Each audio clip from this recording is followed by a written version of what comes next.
à 6 jours du départ de l'Ultra Trail du Queyras, 164 km, 10 650 de dénivelé. Il est temps de se poser la question de la deuxième paire. Ma première paire, je garde les Hoka One One Mafate Speed. Ouais, je les garde. Malgré tout le mal que j'ai pu en dire, je les garde. Elles sont fragiles, oui, elles sont fragiles, mais elles me conviennent vraiment bien. Accroche, poids, légèreté amortie. J'aime. Mais bon, il me faut une deuxième paire quand même, et j'ai pas envie de prendre une deuxième paire de Mafate. Il faut un peu expérimenter, et j'ai décidé de me porter sur New Balance. Alors pas les Fresh Foam Hero V5, V6, V7, ils en sont peut-être là maintenant, que j'avais adoré, que j'ai acheté il y a 3 ans, avec lesquels j'ai traversé les Dolomites, et que j'ai encore. C'est des chaussures super solides. Donc pas ce modèle-là, je voulais un modèle avec un gros amorti comme les Hoka. Et je l'ai trouvé avec les Fresh Foam X-More. Ouais, elles sont là. Elles sont là, elles sont superbes. Couleur moutarde. C'est magnifique.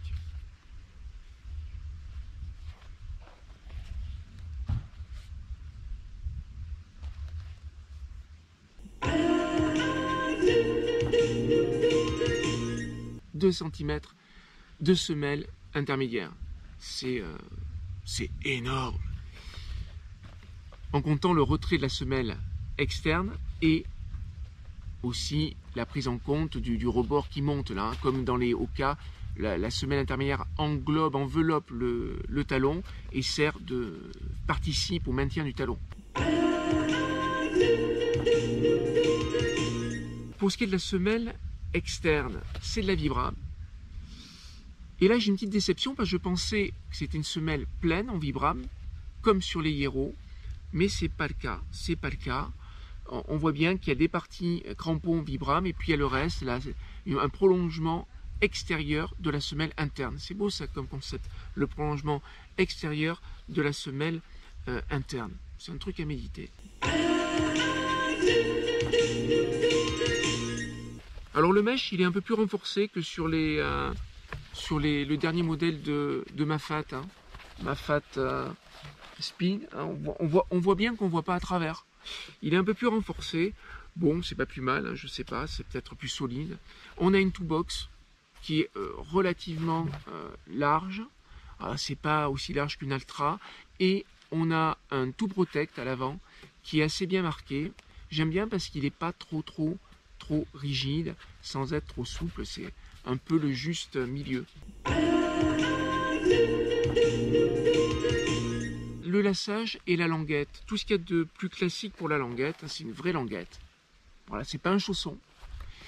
Et pour ce qui est du laçage, on a des œillets un peu particuliers qui en fait sont constitués de tissus. Alors là, je me dis qu'avec le frottement du lacet, je vais peut-être les abîmer rapidement. C'est une petite inquiétude qui sera confirmée ou infirmée dans quelques mois.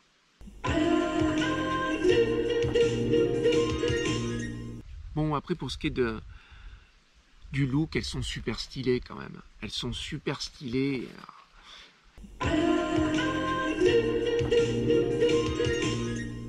Alors elles font très massives, on a l'impression que c'est très lourd, mais c'est comme pour les Hoka, on est vraiment dans du... C'est incroyable comme elles sont légères. C'est vraiment, elles sont bien plus légères que les Hero. Enfin bien plus, en tout cas elles sont plus légères que les Hero, ça c'est sûr.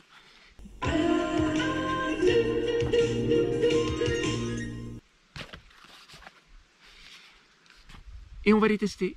Et on va les tester avec le KV du Blayeul. Alors le Blayeul, c'est où? Le Blayeul, c'est dans les Alpes de Haute-Provence, après Digne.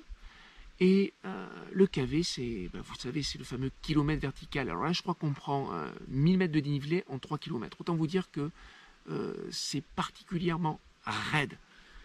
On va y aller pour le coucher de soleil. Et on retournera avec le crépuscule. C'est un beau programme, je crois.